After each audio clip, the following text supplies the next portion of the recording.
Lubbock Lights UFO mass sighting mystery still endures. There are many unusual cases of this type of information, often seen by groups.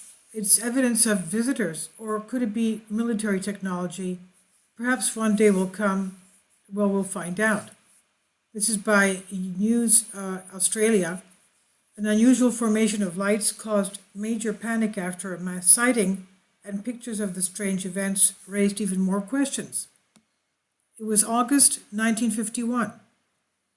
That's when a series of unusual lights appeared in the night sky over a Texas city for weeks before disappearing, and they have never been seen again. A series of unusual lights. And you'll see the videos before this one having to do with Farmington, New Mexico, the mass sighting of UFOs, hundreds of them that appeared for 3 days in a row between 11 in the morning and 12 at noon. And that was in 1950, New Mexico. Still unexplained, because they were going at hypersonic speeds. The officials said that they were weather balloons, but weather balloons don't go at hypersonic speeds. Neither do they make turns in the middle of the air, so that people could see that they were flying saucers shaped. But anyway, the unexpected, explained, and erratic nature here of this sighting of the bright beams terrified the residents, and grainy images of the events still capture the attention of conspiracy theorists today.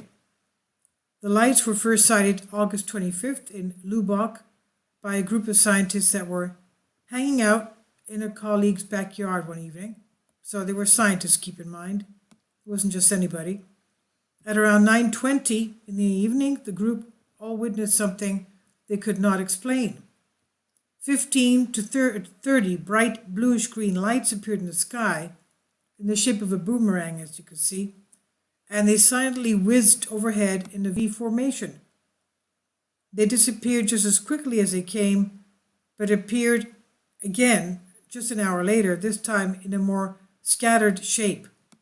Over the next few weeks, hundreds of other residents would report seeing the mass lights flying silently and unbelievably fast across the sky, unbelievably fast. A casebook by U.S. Air Force Captain Edward J. Ruppelt, titled The Report on Unidentified Flying Objects, detailed a number of reports from eyewitnesses. A retired rancher described how terrified his wife was after seeing these objects. Mr. Rupert describes in the book, "It was just after dark. My wife had gone outdoors to take some sheets off the clothesline. He was inside the house reading the paper. Suddenly his wife had rushed into the house, as white as the sheet she was carrying.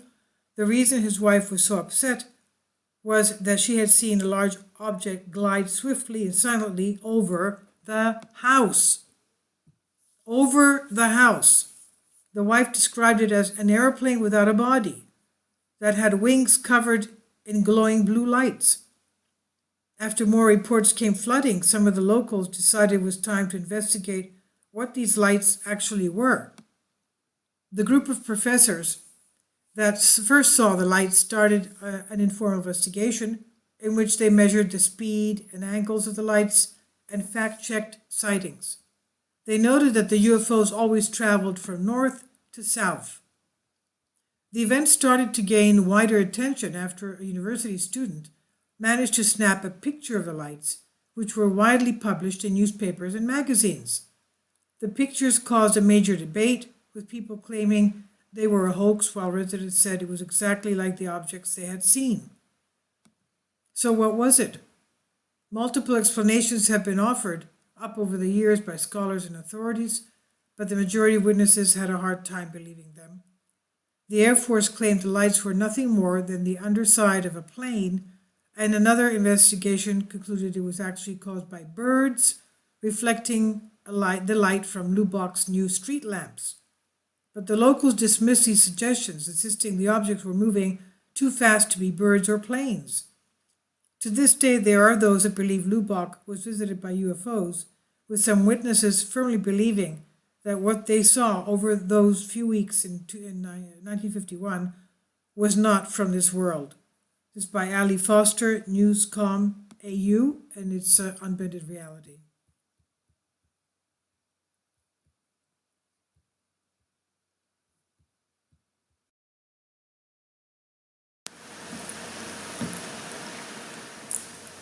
If you'd like to join me on my Patreon account, you will hear content not covered by mainstream media.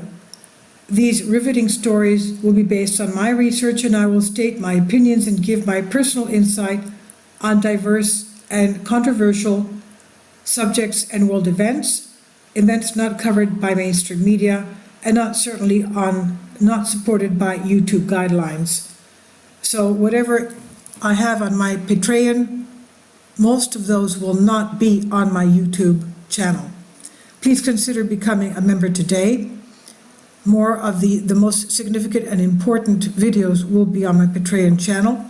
Your support helps me to continue my research and keeps this YouTube channel alive.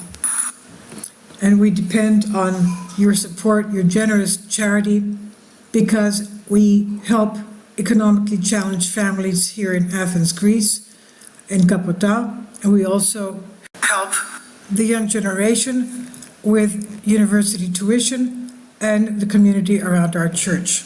Thank you.